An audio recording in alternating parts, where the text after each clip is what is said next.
सिंध का बजट है इस वक्त, इसको बिजनेस कम्युनिटी किस तरह से ले रही है? चूँकि वफाकी बजट पर सबके तहफ़्फ़ुज़ात थे कि उसमें कोई ख़ास रिलीफ नहीं मिला, अब अभी सूबों के बजट अनाउंस हो रहे हैं, तो सिंध के बजट पर आपका क्या रिएक्शन है?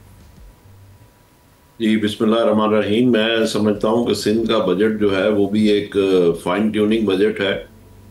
छोटी मोटी चीज़ें इधर से उधर की गई हैं, उसमें कोई ख़ास डायरेक्शन नहीं है। मिसाल के तौर पे अगर हमने सिंध में अगर तरक्की करनी है तो उसके लिए इंडस्ट्रियल इंफ्रास्ट्रक्चर की ज़रूरत है, जो कि अच्छी पोजीशन में नहीं है। तो उसके ऊपर हमें कोई इसमें कोई डायरेक्शन नज़र नहीं आती कि ज़ाहिर है कि रोज़गार भी अगर लोगों को देना है तो इंडस्ट्री के थ्रू ही देना है, तो उसमें कोई डायरेक्शन खास नज़र नहीं आ रही। इसी तरीके से अगर रोज़गार लोगों को देना है तो एग्रीकल्चर साइड से देना है। तो एग्रीकल्चर में हाल दो के कुछ उन्होंने उसमें रखा है जो हारी कार्ड के ज़रिए वो उसमें कुछ सपोर्ट करेंगे किसानों को। तो वो एक अच्छी चीज़ है मैं समझता हूँ, और उसमें बल्कि अमाउंट ज़्यादा होना चाहिए था ताकि हम एक एग्रीकल्चर को जंप स्टार्ट दें और एक अच्छा उसमें मूवमेंट और या रैली नज़र आए। तो उसमें भी जो है इजाफा बहुत कम है।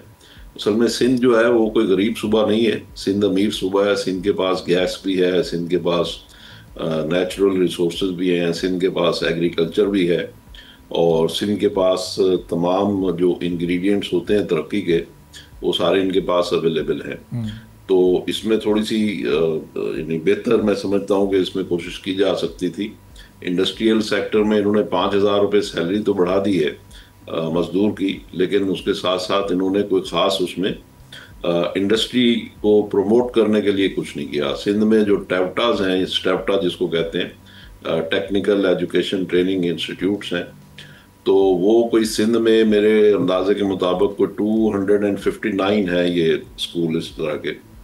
तो उनके लिए भी हमें कोई नज़र नहीं आता, क्योंकि ऑलरेडी जो उसमें फंडिंग है तो उसमें भी उनकी तरफ से यानी स्टैप्टास की तरफ से जो स्किल्ड मैन पावर है उसकी कोई ख़ास कंट्रीब्यूशन हमें नज़र नहीं आती।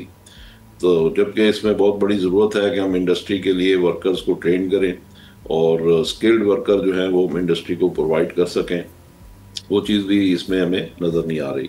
को 5 टैक्सेस जो इन्होंने कम किए हैं वो उसमें मेरा ख्याल है इनको कोई कलेक्शन होती भी नहीं है, वो बड़ी नेग्लिजिबल सी उसमें कलेक्शन है, और वो उन्होंने ख़त्म कर दिए हैं। तो अच्छी बात है, वो बहुत अच्छा फैसला है, क्योंकि उसकी वजह से इनको कलेक्शन तो कोई नहीं हो रही थी लेकिन करप्शन ज़रूर हो रही थी। तो वो अगर ख़त्म हो गए हैं तो वो भी बड़ी अच्छी बात है।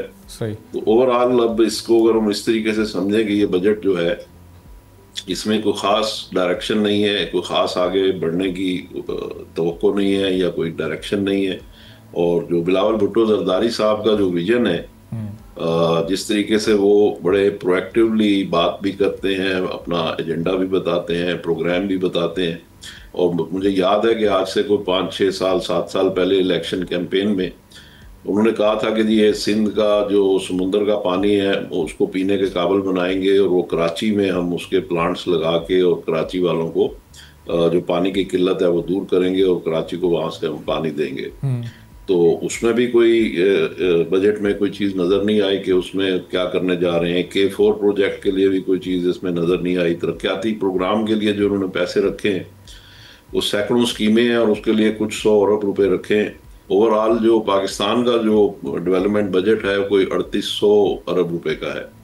तो उसमें अगर 400-500 अरब रुपया सिंध पे अगर खर्च हो रहा है तो आई डोंट थिंक कि इसमें कोई इतना फर्क पड़ेगा।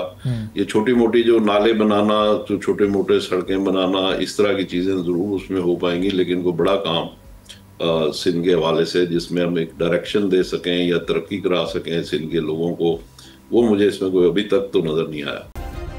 सब्सक्राइब करें और बेल दबाएं ताकि कोई खबर रह न जाए।